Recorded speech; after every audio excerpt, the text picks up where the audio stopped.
Bismillahirrahmanirrahim. Assalamualaikum warahmatullahi wabarakatuh. Innal hamdalillah nahmaduhu wa nasta'inuhu wa nastaghfiruh wa na'udzu billahi min shururi anfusina wa min sayyiati a'malina. May yahdihillahu fala mudilla lahu wa may yudlilhu fala hadiya lahu. Asyhadu an la ilaha illallah wa asyhadu anna Muhammadan abduhu wa rasuluh la nabiyya wa la rasula ba'dah. Amma ba'du, segala puji bagi Allah yang mandang memberi kitanya kesehatan juga kesempatan untuk terus kitanya tingkatkan keimanan dan ketakwaan kitanya kepada Allah Subhanahu wa taala. Selawat dan salam kita sampaikan kepada Rasulullah sallallahu alaihi wasallam, kepada keluarganya, sahabatnya dan orang-orang yang mengikutinya hingga akhir kelak. Jemaah yang dimuliakan Allah Subhanahu wa taala, dalam sebuah hadis yang diriwayatkan oleh Imam Ahmad, dinilai hasan oleh para ulama, Rasul sallallahu alaihi wasallam bersabda, "Idza ahabballahu 'abdan ista'malahu." Dipegang oleh Rasulullah sallallahu alaihi wasallam, apabila Allah mencintai seorang hamba, ista'malahu, Allah akan mempergunakannya. Di saat mendengar hadis tersebut, para sahabat bertanya, "Qila kaifa yasta'milu?" Bagaimana Allah Subhanahu wa taala mempergunakan hamba yang dicintai ini? Kemudian Rasul sallallahu alaihi wasallam menjawab, qala liwaffiqahu li'amalin salihin qabla al-maut. Allah Subhanahu wa taala memberikan taufik baginya untuk beramal salih sebelum kematian. Jemaah yang dimuliakan Allah Subhanahu wa taala, dari hadis yang singkat ini, maka patutlah kita bersyukur kepada Allah Subhanahu wa taala, karena saat ini Allah Subhanahu wa taala sedang mencintai kita. Pada saat ini Allah Subhanahu wa taala memberikan taufik bagi kita untuk hadir salat maghrib berjamaah, kemudian mendengarkan tausiah dan kajian. Ini merupakan sebuah anugerah, fadilah yang besar yang Allah berikan kepada kita. Di saat ada sebagian di antara saudara kita yang belum mungkin berhadir, mungkin ada uzur yang terjadi sehingga belum bisa untuk hadir bersama kita saat ini. Jemaah yang dimuliakan Allah Subhanahu wa taala, nikmat yang Allah berikan ini, apakah itu nikmat waktu, nikmat kesempatan, nikmat kesehatan, bahkan nikmat teman ataupun nikmat komunitas yang kita dapatkan, maka patut untuk kita syukuri.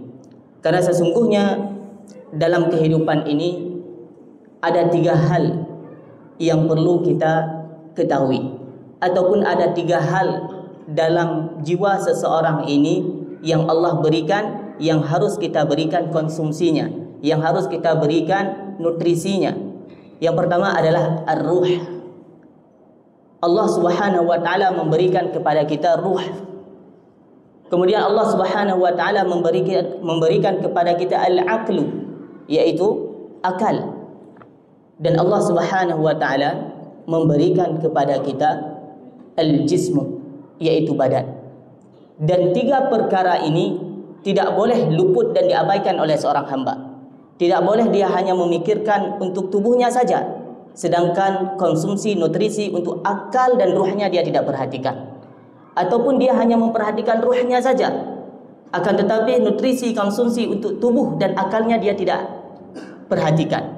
Ataupun dia hanya memperhatikan akalnya, sedangkan untuk ruh dan tubuhnya dia abaikan. Jadi jemaah dimuliakan Allah Subhanahu wa taala, disebutkan di dalam kitab bagaimana seorang hamba ini agar dia memiliki ruh yang baik, agar seorang hamba ini memiliki kedekatan dengan Allah Subhanahu wa taala yang baik. Allah Subhanahu wa taala berfirman di dalam Al-Qur'an dalam surah Asy-Syams, "Fa'alhamaha qad aflaha man zakkaha." Allah Subhanahu wa taala mengilhamkan dalam jiwa seorang manusia ini ada hal yang tidak baik dan ada hal yang baik. Orang-orang yang menyucikan jiwanya ini, qad aflaha man zakkaha, maka dia akan beruntung. Wa qad khaba man dassaha. Akan tetapi sebaliknya, ketika jiwanya ini yang Allah berikan yang memiliki potensi yang tidak baik, kemudian dia kotori, maka dia akan kotor. Jadi jemaah dimuliakan Allah Subhanahu wa taala, bagaimana kitanya menjadikan jiwa yang Allah Subhanahu wa taala berikan ini untuk menjadi jiwa yang suci, jiwa yang baik, jiwa yang memiliki kedekatan dengan Allah Subhanahu wa taala. Sehingga para ulama mengatakan perkara tersebut yang pertama sekali adalah hendaknya seorang hamba itu dia yalzamu ar-rafiq as-salih wa majalis al-iman. Dia hendaknya berteman dengan teman-teman yang saleh. Hendaknya dia berteman dengan teman-teman yang dapat meningkatkan keimanannya.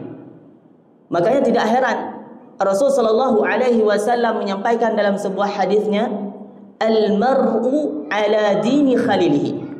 Sesungguhnya seorang hamba itu, manusia itu sesuai dengan agama temannya. Falyanzur ila man yukhaliluhu. Maka hendaknya kalian melihat siapa temannya. Munyoman God, dia akan baik. Jika temannya tidak baik, maka dia akan terpengaruh untuk jadi tidak baik. Maka jika seandainya kita hidup dalam sebuah lingkungan dan lingkungan tersebut tidak baik bagi kita, jika kita tidak sanggup untuk mewarnai mereka, maka pindah, berangkat. Jangan sampai kitanya tidak bisa mewarnai mereka, makan mereka yang mewarnai kitanya. Karena kitanya tidak bisa merubah hal yang buruk tersebut menjadi baik, maka jangan sampai keburukan itu terjadi pada diri kitanya.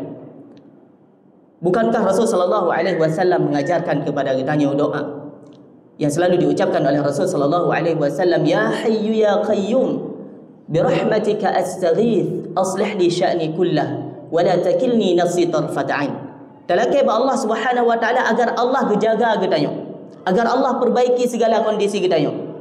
Mungkin karena kondisi lingkungan kita tidak sesuai dengan harapan kita, ataupun tetangga kita yang belum baik, ataupun teman kita yang belum baik, kita yang perlu perlindungan kepada Allah Subhanahu wa taala.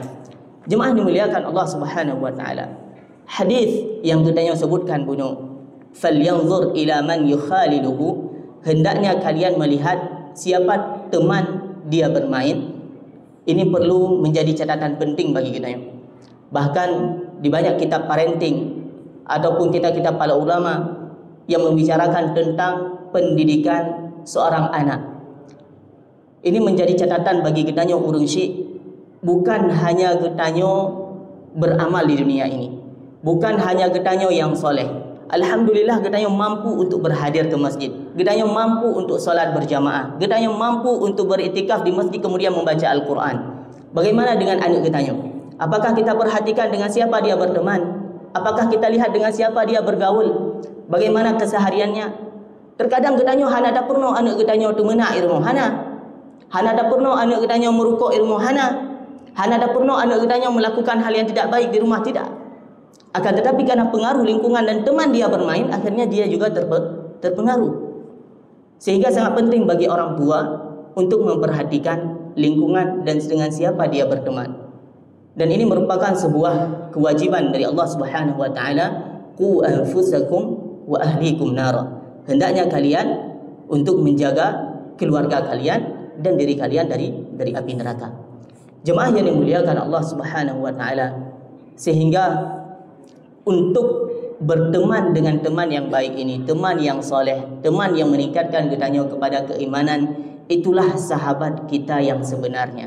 Itulah teman kitanya yang sebenarnya, yang tidak hanya di dunia akan tetapi nantinya di akhirat. Jangan kita berfikir bahwasanya kita hanya berteman di dunia, akan tetapi pertemanan itu sampai ke akhirat. Makanya Allah berpegang dalam surah Az-Zukhruf, al-akhillau yawma idzin ba'duhum li ba'din adu illa al-muttaqin. Sesungguhnya teman-teman itu dia satu dan lainnya nantinya akan bermusuhan. Untuk uradudo kepada Allah Subhanahu wa taala ngan getanya bermusuhan dengan tayang. Siapa yang tidak bermusuhan dengan getanya? Illal muttaqin, kecuali orang yang bertakwa. hanya orang yang bertakwa, hanya teman-teman getanyo yang mengingatkan getanyo kepada kebaikan, teman-teman getanyo yang mengingatkan getanyo kepada ketakwaan, teman-teman getanyo yang mengingatkan getanyo kepada amal saleh, hanya teman itulah yang akan menjadi teman sejati nantinya di akhirat. Maka sangat disayangkan di saat getanyo memiliki teman yang tidak mengingatkan kepada kebaikan. Sangat disayangkan di saat Allah beri kesempatan udip bagi getanyo, kemudian azan berkumandang, dia tidak mengingatkan kita untuk menunaikan salat berjamaah. Atau bahkan dia mengatakan alah si atuk mentang daje kupi bercuta. Alah si atuk mentang watai pi panjang. Ya, dan berbagai macam alasan. Dan ini perlu untuk kita muhasabah, untuk kita introspeksi. Dengan siapa teman kita berteman? Dengan siapa kita berteman? Dengan siapa kita bersahabat? Kemudian jemaah yang dimuliakan Allah Subhanahu wa taala, disebutkan oleh ulama, teman yang baik itu adalah teman yang selalu mengajak kepada kebaikan. Dia saling menolong di dalam kebaikan. Sebagaimana Allah sampaikan dalam surah Al-Maidah, "Wa ta'awanu 'alal birri wat taqwa wa la ta'awanu 'alal itsmi wal 'udwan." Hendaknya kalian saling tolong menolong dalam kebaikan, jangan saling tolong menolong dalam keburukan. Dan ini menjadi ciri khusus, ciri khas seorang mukmin, seorang muslim yang baik, yang patut untuk kita jadikan sebagai teman. Jika amalan yang dia lakukan, tindakan yang dilakukan, sikap yang dia ucapkan itu mengarah kepada kebaikan, selalu dia ajak kebaikan, bukan untuk melakukan pelanggaran-pelanggaran syariat ataupun pelanggaran-pelanggaran lainnya, maka jadikan, pegang dia dengan erat sampai hayat berakhir. Karena Allah Subhanahu wa taala akan mempertemukan kita kembali dengan dirinya.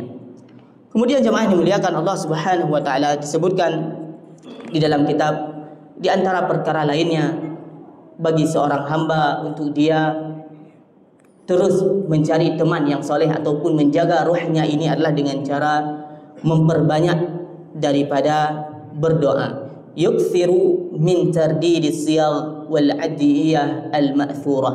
Dia selalu mengulang-ulang doa yang diucapkan oleh Rasulullah sallallahu alaihi wasallam, baik itu doa yang berasal daripada Al-Quran maupun doa yang berasal daripada hadisnya Rasulullah sallallahu alaihi wasallam. Di antara doanya banyak sekali, di antaranya adalah Rabbana atina fid dunya hasanah wa fil akhirati hasanah wa qina adzabannar.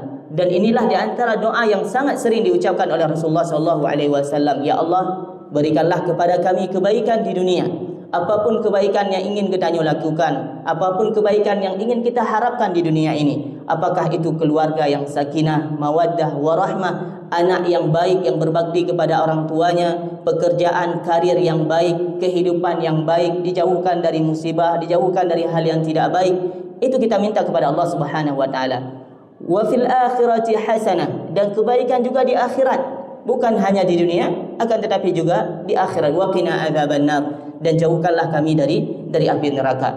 Ataupun dalam hadis yang lain Rasulullah sallallahu alaihi wasallam berdoa, Allahumma aslih li dini alladhi huwa asmatu amri. Ya Allah, perbaikilah agamaku yang mana agamaku ini adalah pondasi dari segala perkaraku. Ya, menyatakan dalam agama ini pondasi itu adalah as-salah. As-salatu imaduddin. Salat itu adalah tiang agama. Sehingga terlakir pertama sekali Allah Subhanahu wa taala agar Allah perbaiki salat kita. Terkadang salat kita selamanya terburu-buru. Terkadang salat kita selama ini tidak khusyuk. Terkadang salat kita selama ini masih bolong-bolong atau bahkan kita tinggalkan.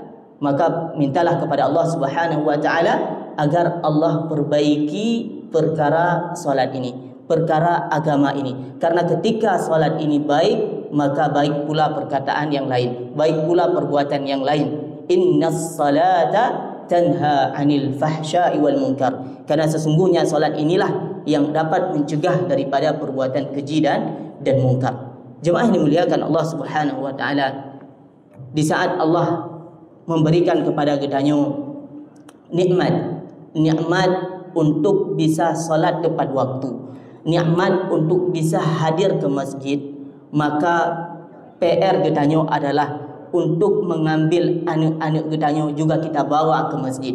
Bukan hanya getanyo yang hadir di masjid, akan tetapi anak-anak kita juga kita bawa ke masjid. Agar apa? Agar kesolehan yang dimiliki oleh seorang ayah juga diwariskan kepada seorang anak. Nabiullah Ibrahim alaihi salam bukan soleh sendiri. Nabi Ibrahim alaihi salam kan takwa sidra ke? Tidak.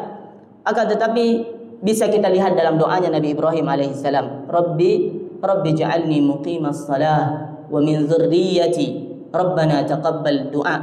Nabi Ibrahim alaihi salam berdoa kepada Allah Subhanahu wa taala, ya Allah, jadikanlah aku orang yang mendirikan salat. Bukan hanya Nabi Ibrahim, akan tetapi juga keturunannya. Wa min dzurriyyati, dan juga keturunanku. Jadi jemaah dimuliakan Allah Subhanahu wa taala, ketika Allah amanahkan bagi kitanyo keturunan, Allah titipkan bagi kitanyo anak, maka itu menjadi PR bagi kitanyo untuk kitanyo jaga. Jika kitanyo tidak memberikan perhatian, siapa yang akan memberikan perhatian kepada mereka? Jika kitanyo hana sayang, jika kitanyo hana sabar, siapa yang akan sabar terhadap mereka? Terkadang kita suka mengeluh, terkadang kita mengeluh. Mengeluh kenapa? Mengeluh dengan sikap mereka, sehingga kita tidak sanggup untuk mempedulikan mereka.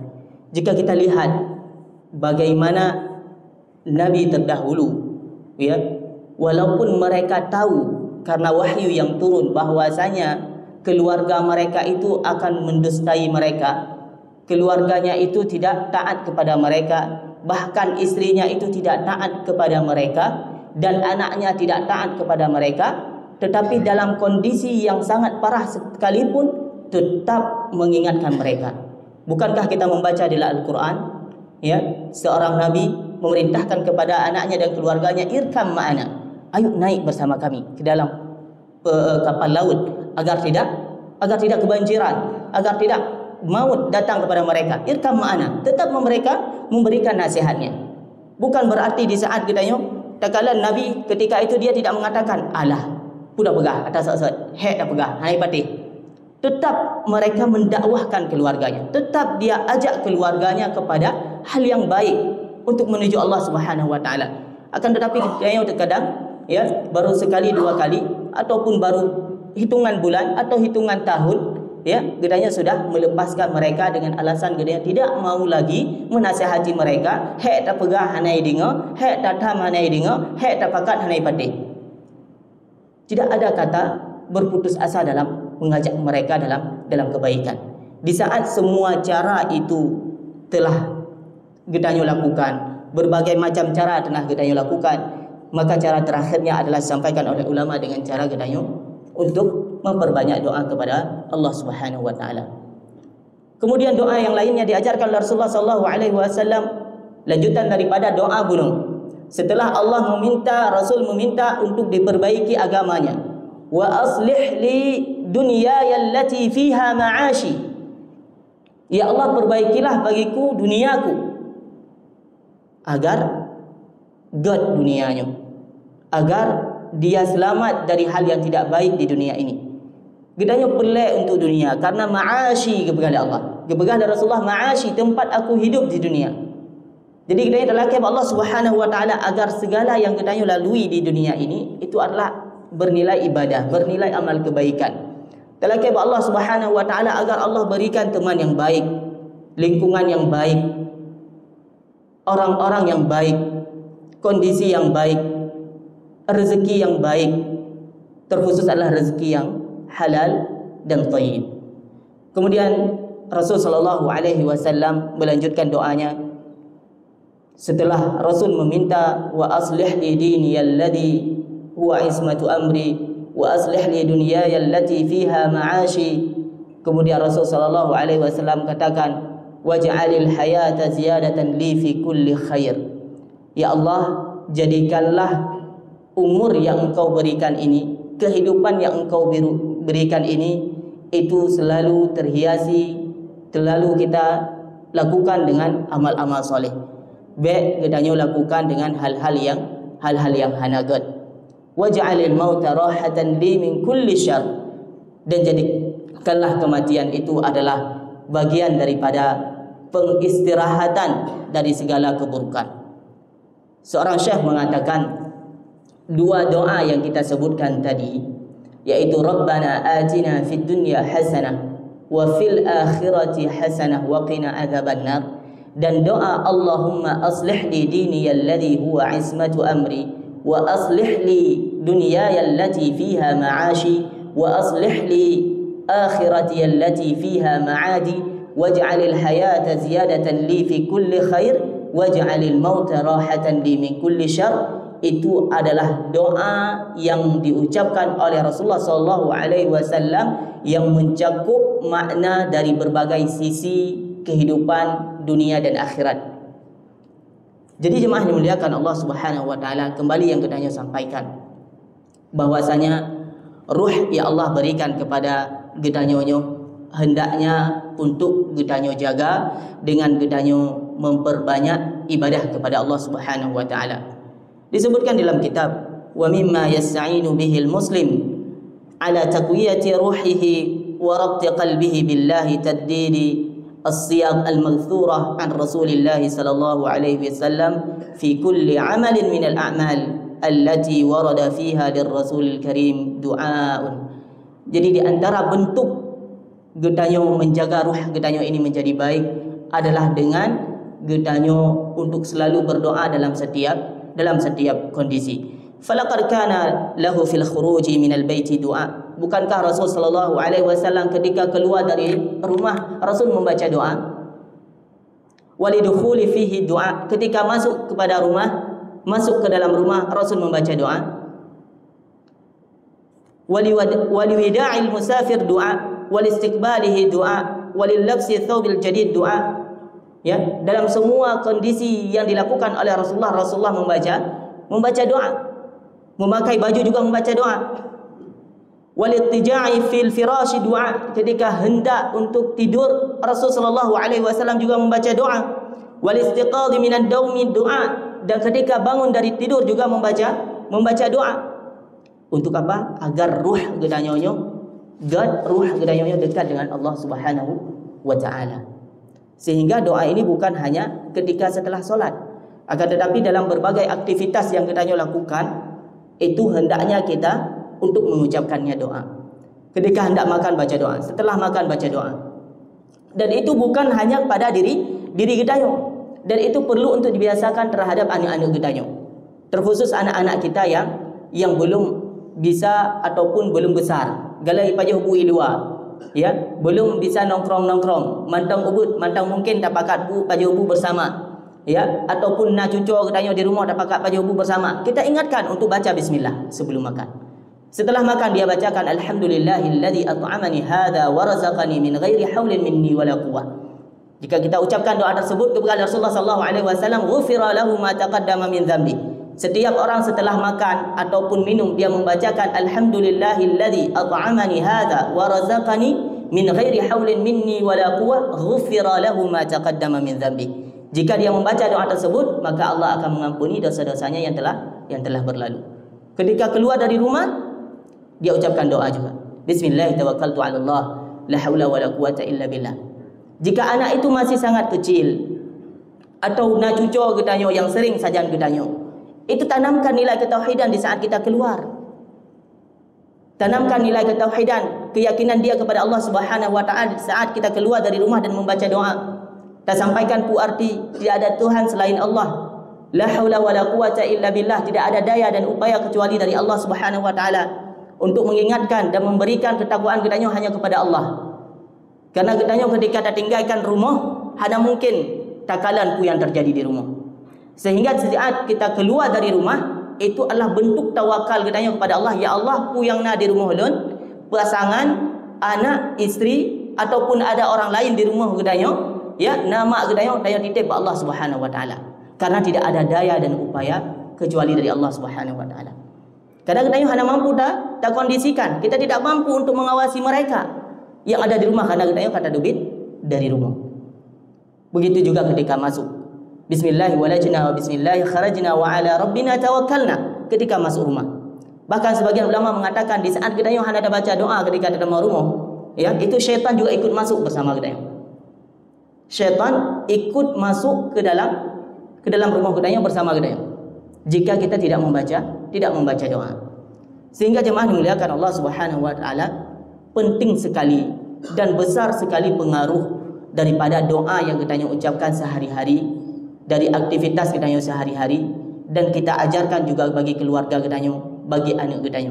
Karena itu adalah perkara penting untuk menjaga ruh kita. Wa hakadha lam yakad Rasulullah sallallahu alaihi wasallam yaqumu bi'amalin illa wa kana lahu fihi du'a. Dan beginilah kehidupan Rasulullah sallallahu alaihi wasallam jika kita lihat. Tidaklah kita dapatkan Rasul melakukan sebuah perbuatan, melakukan sebuah kegiatan, melakukan sebuah amalan kecuali ada doanya. Makanya menyokotanya merasa belum mampu untuk menghafalnya, boleh untuk membaca. Menyokotanya kalau mampu untuk menghafalnya, maka belikan bukunya. Menyokotanya karena kemudahan internet, kita bisa mencarinya di HP. Ya, contoh doa sebelum tidur sesuai dengan Al-Quran ataupun Sunnah, kemudian akan keluar. Kemudian kita yang copy, kemudian ajak orang yang print, tayu print, ataupun sekarang banyak PDF, e-books, ya, ada doa-doa yang diucapkan oleh Rasulullah SAW sehari-hari. Kita yang print, kita yang praktekkan. Jika belum menghafal, kita tempelkan agar kita yang ingat setiap apa kali kita yang lakukan, kita yang bacakan. Hendak keluar, tempelkan di belakang pintu. Dan itu kita baca. Kalau ada demam, tempel ke pintu. Ya, agar setiap kita ingin masuk kita bacakan. Begitu juga di ruang makan, tempelkan doa makan, doa setelah makan, dan itu kita ucapkan. Dan itu adalah bentuk usaha kita agar ruh kita ya dekat dengan Allah Subhanahu wa taala. Dan ini adalah bentuk amalan keseharian kita yang tidak boleh kita lewatkan. Karena mungkin kita dalam surahnya hanya ada pupuk sapu-sapu. Mungkin dalam surahnya hanya ada bedah-bedah kecuali orang mati. Sehingga perlu doa untuk kita melakukan setiap perbuatan tersebut. Yatawajjahu bihi lillahi ta'ala an yulhimahu al-qasd wa yajnibuhu al-athar wa yaltafu bihi wa yaktubu lahu khair mimma huwa mabsutun fi kutubil hadith as-sahih ar-Rasulillah sallallahu alaihi wasallam wa kana yu'allimuhu as-sahabata al-kiram hadhihi al-ad'iyah wal adhkar wa yahudduhum ala qawlihim fi awqatiha. Jadi Rasulullah sallallahu alaihi wasallam bukan hanya mengucapkannya sendiri saja, akan tetapi Rasul diajarkan kepada para sahabatnya. Dan terkadang kita ketika perkara itu adalah perkara dunia, kita semangat. Dah contoh, ya, nak urung gukun meze, ya, iron nepakat sidro urung merupakan peng 50 ribu, nepakat sidro urung lebih peng 100 ribu. Kita semangat. Kenapa? Ada materi yang kita lihat. Ada sesuatu balasan yang langsung kita dapatkan. Padahal Rasulullah SAW mengatakan dalam sebuah hadisnya, man dalla ala khairin falahu mithlu ajri fa'ilihi. Barang siapa yang mengajarkan kepada seseorang satu kebaikan, maka dia mendapatkan pahala sama dengan orang itu lakukan. Makanya Rasul dipraktekkan kepada para sahabat. Apa saja wahyu yang turun kepada Rasul disampaikan para sahabat dan dilakukan oleh sahabat. Rasul mendapatkan pahalanya. Menansib kita ketika mendapatkan sebuah ilmu, kita tahu ilmu tersebut, kemudian kita amalkan, jangan cukup di diri kita akan tetapi ajarkan anak-anak kita, ajarkan keluarga kita, ajarkan istri kita yang mungkin tidak hadir di pengajian, atau ajarkan orang-orang yang berteman dengan kita, atau kita share di WhatsApp yang kita miliki, agar ketika ada orang yang melihatnya dia amalkan dan kita mendapatkan pahalanya. Dan itu pahala yang tidak pernah terputus meskipun kita tidak ada lagi di dunia. Sampai kapan kita tahu di dunia ini? Tidak lama. Akan tetapi apa aset akhirat yang akan kita simpan di dunia ini? Yang mana ketika kita taluk dalam uruk, meninggal kita hanya urung yang pengalih, tidak mungkin kita beramal lagi, tetapi pahala tetap mengalir. Sudahkah kita siapkan itu? Terkadang kita dah fikir kiban tu ada katuha, kapan siun, peng tetap damang, income tetap ada, ya, agar ada pihak nak kerja kita bisa menikmati kehidupan dunia ini. Akan tetapi bagaimana persiapan kita ketika kita telah kembali kepada Allah Subhanahu wa taala? Pahala apa? Aset apa yang kita tinggalkan di dunia ini sehingga pahala terus mengalir terhadap diri kita? Rasul sallallahu alaihi wasallam mengatakan, "Idza mata ibnu Adam inqata'a amaluhu illa min thalath." Apabila anak Adam itu mati, wafat, maka hanya tiga perkara yang dapat mendatangkan pahala kepadanya. Doa anak yang saleh, ilmu yang bermanfaat, dan waladun salihan yad'ulah, ilmu yang bermanfaat, dan sedekah jariah. Tiga perkara ini yang dapat mendatangkan pahala bagi kita meskipun kita tidak beramal lagi. Jadi yang mana muliakan Allah Subhanahu wa taala, ini adalah perkara penting yang perlu gedanyo ingat dan perlu untuk gedanyo praktekkan. Kemudian yang kedua adalah setelah kita sampaikan tadi bahwasanya dalam jiwa gedanyonyo ya Allah berikan gedanyona ruh, gedanyona akal dan gedanyona badan. Al-jismu, al-aqlu, akal gedanyo itu butuh nutrisi. Nutrisi apa? Nutrisi ilmu.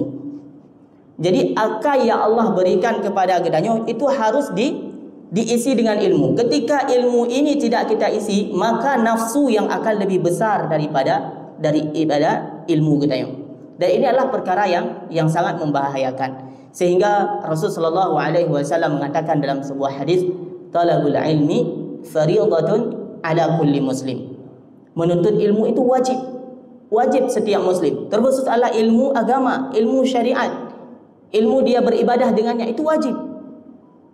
Makanya terkadang aneh di saat naurung ya, dia tidak mau untuk belajar ilmu syariat, dia tidak mau untuk belajar agama, dia tidak mau untuk hadir pengajian, dia tidak mau mendengarkan khutbah. Bahkan ketika khutbah itu dibacakan dia tidur, ketika pengajian ada dia keluar.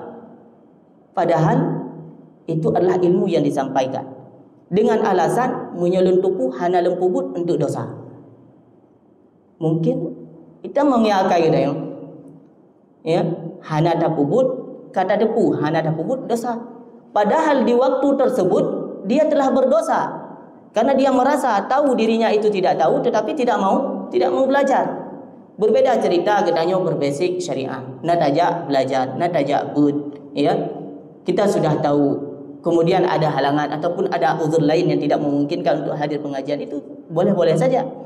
Akan tetapi gedanyo merasa gedanyo solat gedanyo kabutai pugalom, ataupun wuduk gedanyo kabutai pugalom, ataupun hal-hal yang lainnya, maka perlu untuk gedanyo untuk hadir pengajian. Kita cari tempat-tempat pengajian, malamnya 4, malam tengah 4, malam lusa 4, kita hadir agar gedanyo menjadi hujah nantinya di sisi Allah Subhanahu wa taala. Bahwa saja gedanyo kali tak usaha, gedanyo kali hadir pengajian. Terkadang mungkin ibadah yang gedanyo lakukan selamanya mana salah. Akan tetapi gedanyo berharap ada ampunan di sisi Allah Subhanahu wa taala karena gedanyo kali tak usaha.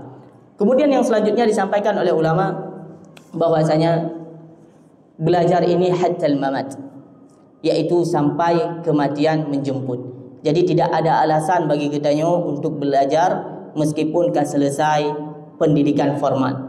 Mungkin kah selesai S1, kah selesai S2, kah selesai S3 ya, ataupun bahkan profesor sekalipun. Itu tidak ada istilah untuk berhenti daripada belajar. Karena belajar itu adalah sampai kematian menjemput. Karena belajar itu adalah amalan dan fadilah yang begitu besar di sisi Allah Subhanahu wa taala.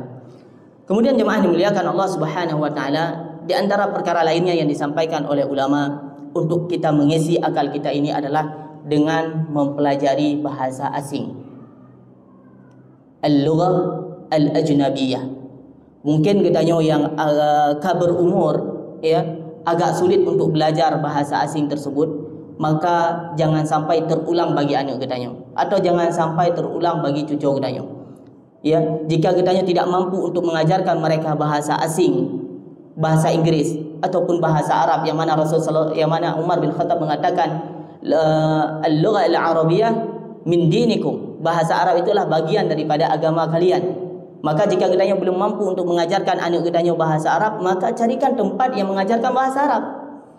Carikan sekolah-sekolah yang mengajarkan bahasa Arab, carikan lingkungan-lingkungan yang mengajarkan bahasa Arab, ataupun carikan ustaz-ustaz kemudian kita panggil suruh privat ajarkan anak bahasa Arab. Karena itu adalah bahasa yang penting, terkhusus adalah bahasa Arab. Dan ini dipraktikkan oleh Rasulullah SAW. Dahulu Rasulullah SAW tidak bisa bahasa Yahudi, hanya ke bahasa Yahudi. Kemudian Rasul memanggil Zaid bin Thabit untuk belajar bahasa Yahudi agar bisa mendakwahkan mereka. Kemudian Zaid bin Thabit belajar bahasa Yahudi tersebut 15 hari atau 2 pekan. Setengah bulan selesai belajar mandum bahasa Yahudi. Sehingga menjadi juru tulisnya Rasulullah SAW dalam mendakwahkan mereka.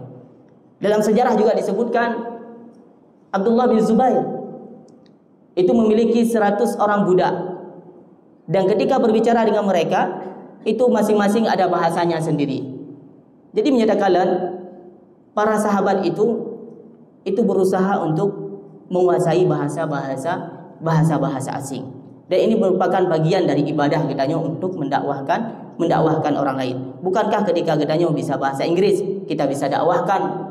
Ya, karena kitanya jinau udip di masa tidak seperti zaman dahulu. Munya zaman dahulu ketika ingin berdakwah itu harus bertemu, harus merumpa oleh orang yang ingin tanya dakwahkan. Akan tetapi sekarang tidak.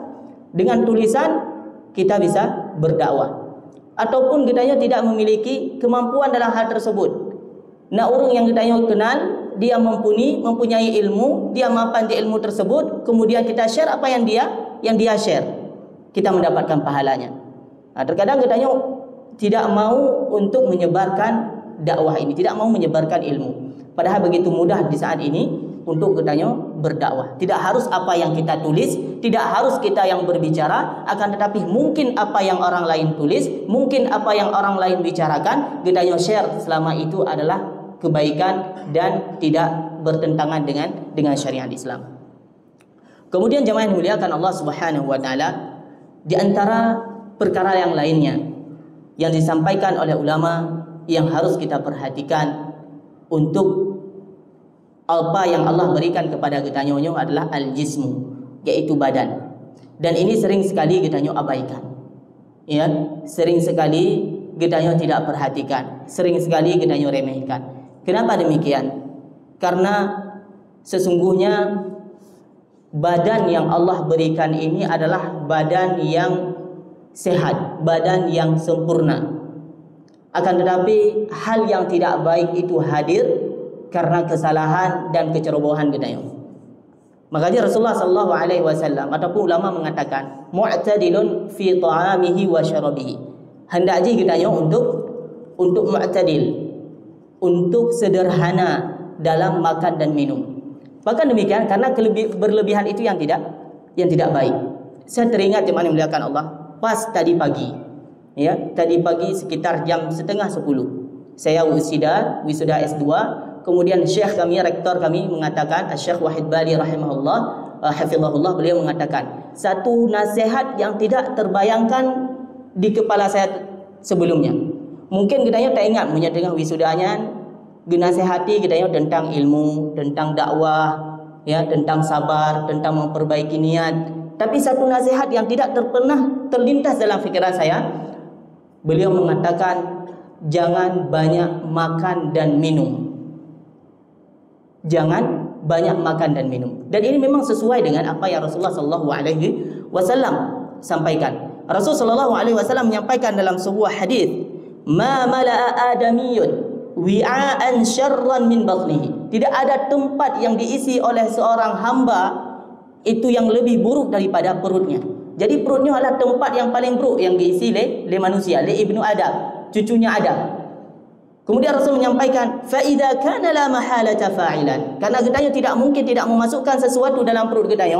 Hana mungkin kitanya hana pada baju sapu, hana mungkin kitanya hana ada jebi, dan pasti harus kitanya isi. Maka Rasul sallallahu alaihi wasallam memberikan rumus, fa thuluthun li ta'amihi, sepertiga untuk makan, wa thuluthun li syarabihi, sepertiga untuk minum, wa thuluthun li nafasihi, dan sepertiga untuk nafasnya.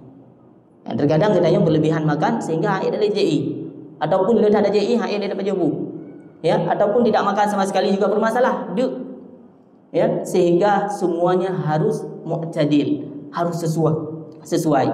Ada sebuah perkataan daripada Umar radhiyallahu anhu, iyyakum wal bitnah fit ta'ami wasyarab.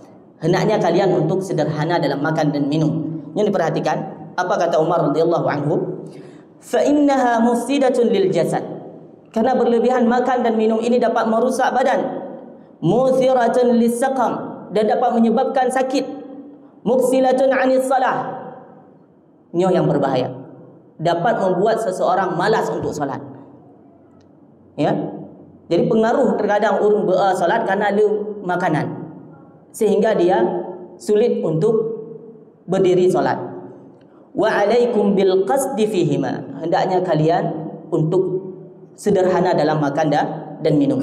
Fa innahu aslahu lil jasad, karena itu lebih baik bagi tubuh manusia. Wa ab'adu minas saraf, dan jauh daripada hal yang berlebih-lebihan.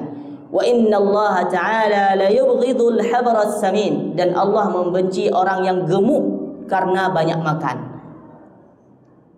Wa innallaha ta'ala la yubghidul habras samin, dan Allah tidak menyukai orang yang gemuk karena berlebihan makan. Nah, orang yang gemuk karena sehat. Ada orang yang gemuk karena berlebihan makan, dan gemuk karena berlebihan makan itu itu Allah Subhanahu wa taala tidak menyukainya. Wa innar rajula lan yuhlika hatta yu'thira syahwatahu ala dini. Dan Umar mengatakan di akhir perkataannya, dan tidaklah seorang manusia itu suatu hal datang kepadanya yang tidak baik kecuali karena dia mengedepankan nafsunya di atas agamanya. Kadang katanya tertipu berlebihan itu tidak boleh, tetapi katanya tetap berlebihan. Kadang katanya tertipu, ya, beliau dapat jawabu handa dalam JMI itu tidak baik, ataupun JMI le handa dapat jawabu itu tidak baik, tetapi kita tetap lakukan, ya. Katanya menyingkirkan agama, mengedepankan syahwat katanya, dan di saat itulah hal yang tidak baik terjadi pada diri katanya. Kemudian ulama juga memberikan nasihat, wa yajtanibul muslim al-mukhaddirat wal munabbihat, dan hendaknya seorang muslim untuk menjauhi segala hal yang berbau narkotika.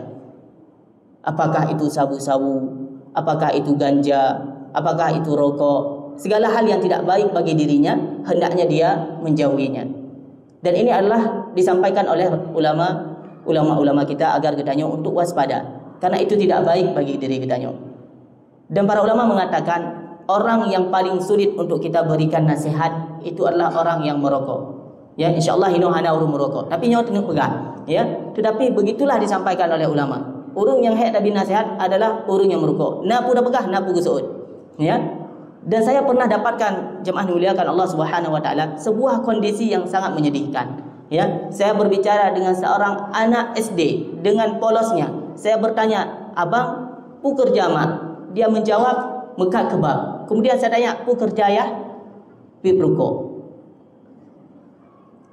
Ini serius nih, real kejadian yang saya alami. Saya tanyakan pada anak SD, dia jawab demikian. Bayangkan jemaah, dia menganggap bahwasanya merokok itu adalah pekerjaan, dan dia mengatakan pekerjaan ayahnya adalah merokok, sedangkan ibunya jualan kebab. Apakah ayahnya tidak melakukan hal lain di rumahnya kecuali adalah merokok? Dan jemaah dimuliakan Allah Subhanahu wa taala, begitulah seorang anak melihat ayahnya. Dia tidak pernah bertanya apakah itu boleh atau tidak. Dia hanya melihat ayahnya merokok, oh berarti itu boleh. Dia juga melakukannya. Jika tidak boleh, kenapa ayahnya merokok?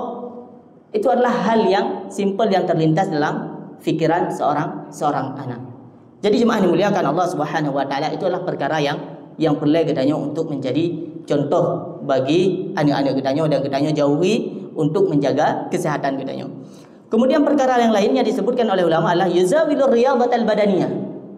Hendaknya dia untuk membiasakan olahraga.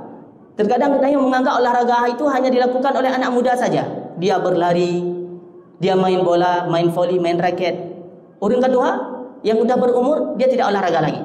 Padahal sesuai dengan umur masing-masing. Menyukan tuha hae le taplung, hae le dajak, ya, gerakkan tangan-tangan.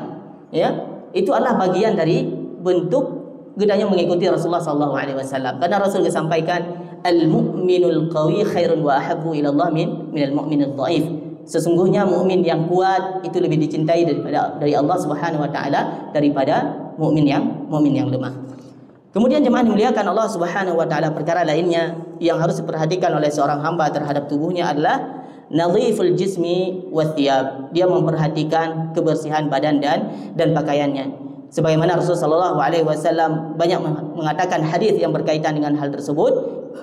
Di antaranya adalah iqtasilu yaumal jum'ah, mandilah kalian di hari Jumat, waghsilu ru'usakum, dan cucilah rambut kalian, wa illam takunu junuban, meskipun kalian belum junub, wa asibu minat tib, dan hendaknya kalian memakai minyak wangi. Ini bentuk perhatian Rasulullah SAW terhadap kebersihan.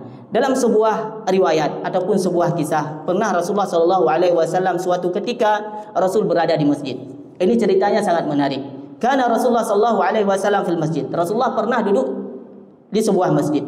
Fadakhala rajulun tha'irur ra'si wal lihyah. Kemudian masuk seorang laki-laki yang rambutnya panjang, kemudian jenggotnya panjang tetapi tidak terurus, berantakan. Ya. Fa asyara ilaihi Rasul biyadihi. Kemudian Rasul sallallahu alaihi wasallam memberikan isyarat kepada laki-laki tersebut agar dia pulang. Ya. Di dalam riwayat ini tidak disebutkan bagaimana kejadiannya. Kiban isyarat Rasulullah sallallahu alaihi wasallam. Apakah isyaratnya seperti ini agar dia menyisir terlebih dahulu rambutnya atau bagaimana? Akan tetapi ka'annahu ya'muru bi islahi sya'rihi wa lihiyatihi. Akan tetapi isyarat Rasul sallallahu alaihi wasallam tersebut menunjukkan agar laki-laki tersebut yang rambut dan jenggotnya panjang berantakan tersebut agar dia pulang dan merapikannya. Fa fa'ala thumma raja'. Kemudian laki-laki ini pun melakukan apa yang diperintahkan oleh Rasulullah karena dia paham atas isyarat Rasulullah, dia pun pulang, kemudian dia merapikannya, kemudian dia kembali ke masjid. Faqala Nabi sallallahu alaihi wasallam, kemudian Rasul sallallahu alaihi wasallam Nabi mengatakan, "Alaysa hadza khairan min an ya'tiya ahadukum wa huwa tha'irur ra'si ka'annahu syaitan?" Bukankah yang demikian ini lebih baik daripada datang kepada kalian seseorang yang mana rambutnya itu berantakan seperti syaitan?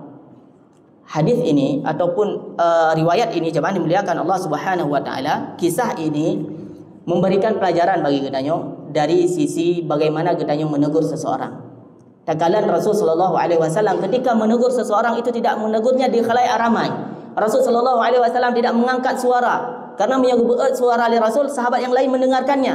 Kita bayangkan jika masuk seorang laki-laki kemudian rambutnya panjang, jenggotnya panjang dan berantakan, betul Rasulullah pegang tak boleh. Maka sahabat yang lain akan mendengarkannya dan dia akan malu. Akan tapi Rasul memberikan isyarat agar dia pulang merapikannya, kemudian balik lagi ke masjid. Kemudian Rasul memuji orang tersebut tanpa mengatakan dia yang terjadi barusan. Tapi Rasul berpegang, ini lebih baik daripada datang seseorang. Hanya berpegang laki-lakian. Akan tetapi seseorang yang rambut dan jenggotnya berantakan bagaikan syaitan. Dan Rasul memberikan isyarat ya bahwasanya ataupun gambaran istilah orang yang berantakan kemudian jenggotnya berantakan ya, dia tidak urus hal tersebut, dia seperti syaitan. Kemudian jemaah dimuliakan Allah Subhanahu wa taala, di dalam kisah yang lainnya ya, Rasul sallallahu alaihi wasallam pernah melihat seseorang ya yang dia tidak merapikan rambutnya. Ya, tidak merapikan rambutnya. Kemudian apa Rasul sallallahu alaihi wasallam katakan? Apakah kamu punya sisir? Perhatikan jemaah, ketika melihat seseorang tidak merapikan rambutnya, Rasul sallallahu alaihi wasallam menanyakan penyebabnya. Makanya jangan mudah kita untuk memvonis seseorang, jangan mudah untuk kita menilai seseorang, jangan mudah kita untuk berprasangka buruk terhadap seseorang. Kadang-kadang alah ji sabi masbu, alah ji meno, alah ji medeh, ya. Terlalu mudah untuk kita menilai seseorang. Pernahkah kita menanyakan dan menghampirinya secara personal, empat mata, tak ada yang pakan kubut lagi. Pakan masbuk sabi, pakan meno, pakan medeh, ya. Bukan malah getanya ya menganggap ataupun berprasangka buruk tanpa getanya menanyakan terlebih dahulu, tanpa kita tabayyun. Sehingga Rasulullah SAW menjadi teladan bagi getanya dalam berbagai hal, termasuk dalam perkara getanya menasihati orang lain. Kemudian jemaah dimuliakan Allah Subhanahu wa taala, sampai ada pertanyaan? Mungkin ada pertanyaan siapa?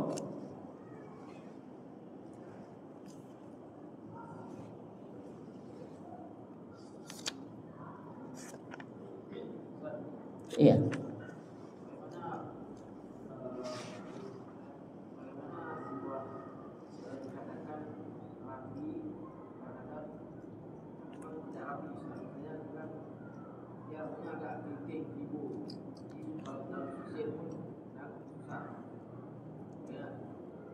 Iya, mungkin orang yang mungkin ya tidak bisa rapi rambutnya, ya, karena keribu mungkin dan lain sebagainya.